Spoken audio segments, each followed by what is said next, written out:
काली नजर। माँ, माँ।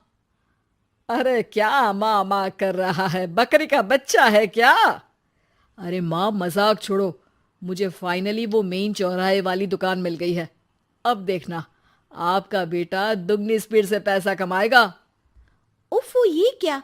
मेरी ऑनलाइन मेकअप क्लास चल रही है। इतनी जोर से क्यों बोल रहे हो आप दोनों? अरे मेरी धर्म पत्नी जी, मेकअप क्लास बाद में करना। वो चौराहे वाली दुकान मिल गई है हमको। अरे वाह! रुको, मैं अपनी माँ को फोन लगाकर बता देती हूँ। अरे मैं भी अपने रिश्तेदारों को बता देती हूँ। कितनी खुशी की बात है। हाँ हाँ, मैं भी अपने दोस्तों को बता देता हूँ। 1 हफ्ते बाद रजिस्ट्री है। बस, घर में खुशी का मौका था। उन तीनों ने अपने अपने फोन उठाए और लोगों में बात फैलाना शुरू कर दिया। और रही सही कसर, श्वेता बहू ने अपने पड़ोस में सबको बताकर कर दी। अरे वर्मा आंटी, अब हम भी जल्दी कार ले लेंगे। घर का रेनोवेशन होगा और ठाट से रहेंगे हम भी। अरे, ऐसा क्या हुआ?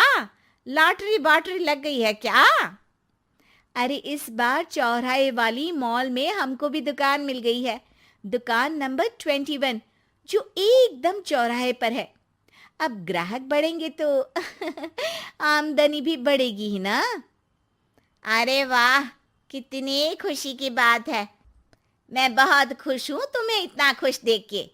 बाकी एक बात कहूँ, सबको मत बताते फिरना। किसी की नजर लग जाएगी तो खुशी की खबर वापस लौट जाएगी। हैं? ऐसे थोड़ी ना होता है। अब डरा रही हो।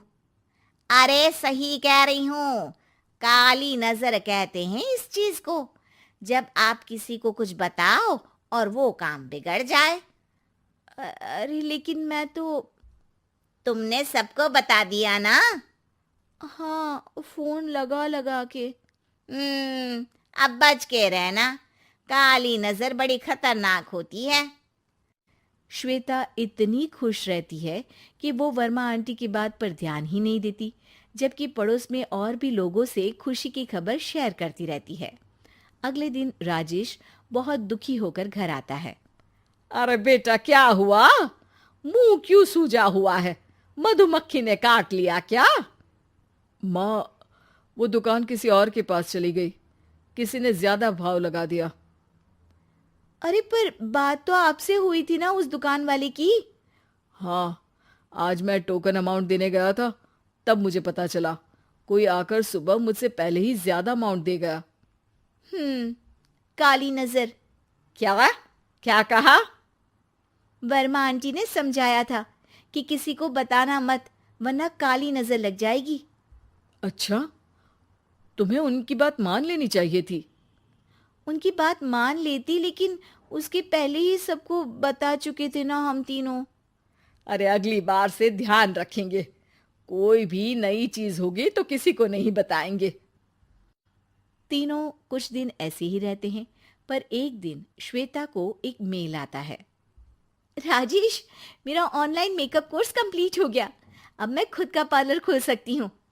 अरे वाह, अपने मोहल्ले में ही खोलते हैं। ये जो घर के सामने दुकान है ना, वहीं। हाँ, यहाँ सस्ती भी मिल जाएगी। अगले दिन श्वेता वर्मा आंटी के पास जाती है, मिठाई का डब्बा लेकर। अरे आओ आओ, कैसे आना हुआ? जोर से नहीं बोलूंगी। वो सामने वाली दुकान है ना, वहां मैं अपनी पार्लर की दुकान खोलने वाली हूँ। उसकी मिठाई है। अरे वाह, बहुत बधाई हो तुमको। हाँ, मैं कमाने लगूंगी तो राजेश पर पूरे घर का बोझ नहीं रहेगा ना आंटी जी। ये तो है। पर ये बता कि तूने ये बात किसी और को तो नहीं बताई ना? अरे नहीं नहीं, पिछली बार गलती कर दी थी। काली नजर लगी किसी की और राजेश के हाथ से वो दुकान चली गई थी। सबको मत बताना। चलो मैं चलती हूँ, कल दुकान की बात करने भी तो जाना है। अगले दिन श्वेता दुकान के लिए मालिक से बात करने जाती है। अरे लेकिन दुकान तो हम कल रात को ही किसी को दे चुके हैं। कल ही? हाँ, कल ही। 2 दिन बाद कोई यहाँ पार्लर भी खोल लेगा। अब कहीं और दुकान देख लीजिए। अरे पर हमको भी तो पार्लर ही खोलना था। हाँ भाई, ये एक ही दुकान है, आधी आधी तो नहीं दे सकता ना मैं। राजेश और श्वेता घर पर हताश होकर आ जाते हैं। इस बार तो किसी को बताया भी नहीं था, अब किसकी काली नजर लग सकती है। सुनो, तुमने माँ को बताया था क्या? अरे कैसी बात कर रही हो, माँ की नजर थोड़ी ना लगेगी। पक्का तुमने किसी को नहीं बताया था ना? सिर्फ वर्मा आंटी को बताया था, उन्होंने ही मुझे किसी को नहीं बताने को कहा। अरे यार, तुम भी सही हो, मेरी माँ को नहीं बताने को कह रही हो, पर वर्मा आंटी को बताना तुम्हें जरूरी लगा। अरे वर्मा आंटी ने ही तो काली नजर के बारे में बताया था ना, वो हमेशा हमारा भला ही तो चाहती हैं। मेरी माँ भी हमारा भला ही चाहती है। अरे पर चिल्ला क्यों रहे हो? बात नहीं कर सकते क्या आराम से? नहीं आता वो आराम से बात करना, और करना भी नहीं चाहता हूं मैं। दुकान जाने का दुख गुस्से में बदल गया था और राजेश और श्वेता में बात बंद हो गई थी। 2 दिन बाद मोहल्ले में पार्लर का इनॉग्रेशन हुआ, जिसमें मोहल्ले के सभी लोगों को बुलाया गया, पर श्वेता, राजेश और माँ नहीं जाते। माँ, अंदर आ जाओ, क्या देख रही हो? अरे नया पार्लर देख रही हूं अपने आंगन से। देखो, माँ को दूसरे का सुख देखने में कितना मजा आ रहा है, मेरा दुख नहीं दिख रहा इन्हें। यह मेरा पार्लर भी तो हो सकता था। अरे चुप रहो यार, हर बात में लड़ाई क्यों ढूंढ रही हो? राजेश और श्वेता फिर बहस करने लगते थे। तभी माँ ने दोनों को बाहर बुलाया। अरे जरा देखो तो, दुकान चलाने वाले का बोर्ड पर नाम क्या लिखा है?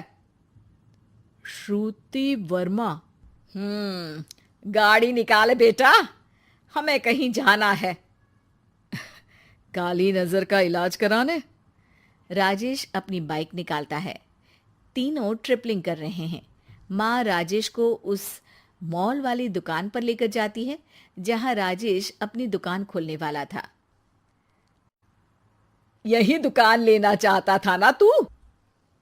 हाँ, पर इनको भी दुखी करने लेकर आई हो क्या यहाँ पर दुकान दिखाकर?